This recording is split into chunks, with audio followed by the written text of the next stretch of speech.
Arthur groans in pain. The woman before them may look like Lucy, but she no longer behaves like Lucy. Lucy walks toward Arthur. She opens her arms and says, "Come to me, Arthur." Then she says, "Leave these others, my arms are hungry for you." And finally, "Come, my husband, come."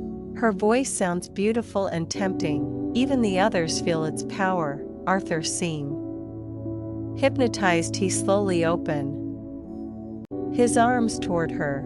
Just as Lucy leaps toward Arthur, Van Helsing jumps in front of them. He raises his golden crucifix. Lucy immediately recoils. Her beautiful face twists with rage. She tries to run back into the tomb, but something invisible stops her. The sacred seal blocks her entrance. Now everyone sees her true face. Her beauty becomes terrifying. Her eyes burn with hatred. Her expression is full of evil. Dr. Seward says, if looks could kill, they would have died right there. Van Helsing asks, "Arthur, shall I continue my work?" Arthur falls to his knees. Covering his face, he says, "Do as you will, friend." There can be no greater horror than this. At last, Arthur believes. He understands that Lucy truly has become undead.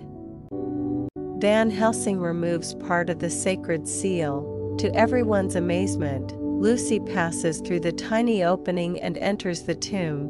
Then Van Helsing seals the tomb again. He picks up the rescued child. He says, "We can do no more tonight. Tomorrow they will return. There is still difficult work ahead." He comforts Arthur. "You are in bitter waters now. Tomorrow, God willing, you will drink sweet waters."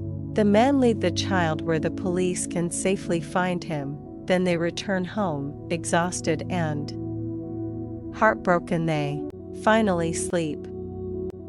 September 29th night. A little before midnight, Dr. Seward, Arthur, and Quincy Morris met Van Helsing. Interestingly, they had all dressed in black clothes. Arthur wore black because he was mourning Lucy. The others wore black almost by instinct, as if they knew they were attending a final funeral. They waited until the gravediggers finished their work. The sexton locked the gate. Everyone had left. Then the churchyard belonged only to them. Van Helsing carried a long leather bag much heavier than his usual one. Everyone understood that something terrible had to be done. They entered the tomb. Van Helsing lit a lantern, 2 candles. Then he opened Lucy's coffin.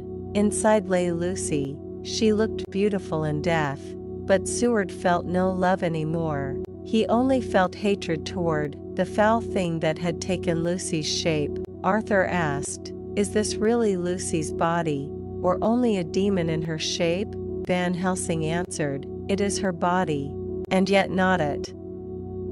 Van Helsing calmly removed tools from his bag. He took out a soldering iron, solder, a small oil lamp, surgical knives, a wooden stake, and a heavy hammer.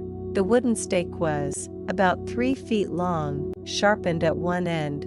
Arthur and Quincy were shocked by these preparations, but neither of them ran away. They remained brave. Before beginning, Van Helsing explained. He said that when people become undead, they cannot truly die.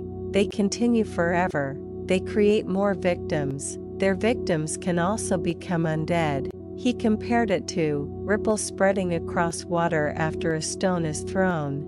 Then he spoke directly to Arthur. He said, if Arthur had kissed Lucy after she became undead, he too would eventually become one of them. He used the word Nosferatu, which means vampire in Eastern European folklore. Van Helsing explained that Lucy's attacks on children would continue unless she was freed, but if they ended her undead existence, the children's wounds would heal. Lucy's soul would finally rest in peace. Van Helsing gently said, "Who has a greater right than Arthur?" He believed Arthur should be the one to save Lucy, because he loved her most. Lucy herself would probably have chosen him. Everyone looked at Arthur. Arthur stepped forward bravely.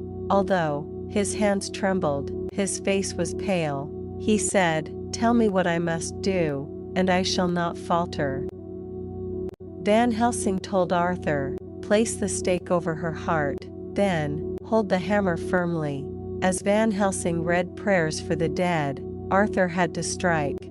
Van Helsing warned him, "It will be terrible, but only for a short time. Afterward, you will rejoice more than you suffer." Arthur answered, "Go on. Tell me what I am to do." Arthur placed the stake over Lucy's heart. Van Helsing began praying. Quincy and Seward joined him. Then, Arthur struck with all his strength. The creature in the coffin reacted violently. Its body twisted, shook, screamed horribly. Its lips foamed with blood. Its teeth snapped together. But Arthur never stopped. Again, and again, and again, he drove the stake deeper. Dr. Seward compared him to Thor, the mighty god of thunder. Arthur continued because of love and duty. Gradually, the screaming stopped, the shaking became weaker, the movements ended. Finally, everything became still. The terrible task was over. Arthur collapsed from exhaustion. Sweat covered his face, he could barely breathe. When they looked into the coffin again, they were amazed. The horrible vampire was gone. Instead, they saw the real Lucy. Her face once again showed sweetness, purity, peace. The signs of suffering remained, but now she looked human, holy, at rest. It seemed as though her soul had finally been set free. Van Helsing placed his hand on Arthur's shoulder. He asked, "Arthur, am I forgiven now?" Arthur kissed Van Helsing's hand. He replied, "Forgiven? God bless you.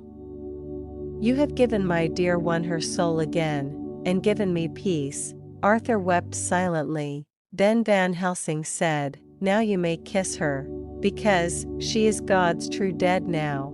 Arthur kissed Lucy's lips one final time. This goodbye was filled with love rather than horror. After Arthur and Quincy left the tomb, Van Helsing and Seward completed the work.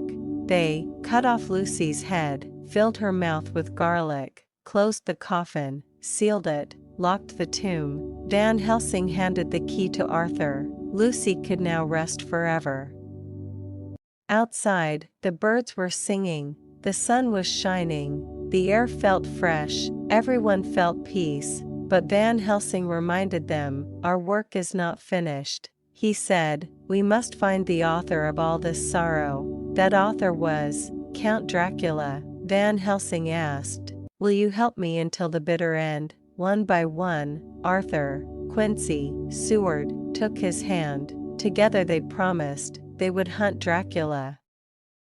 Van Helsing then revealed that their true quest was only beginning. This chapter is one of the most emotional moments in Dracula. It is about love, sacrifice, mercy, and release. Arthur's painful act is not one of hatred, but of compassion. Lucy is finally freed from her curse, and the friends unite with a new purpose: to hunt Count Dracula and end the evil he has unleashed. See you soon, have a great day.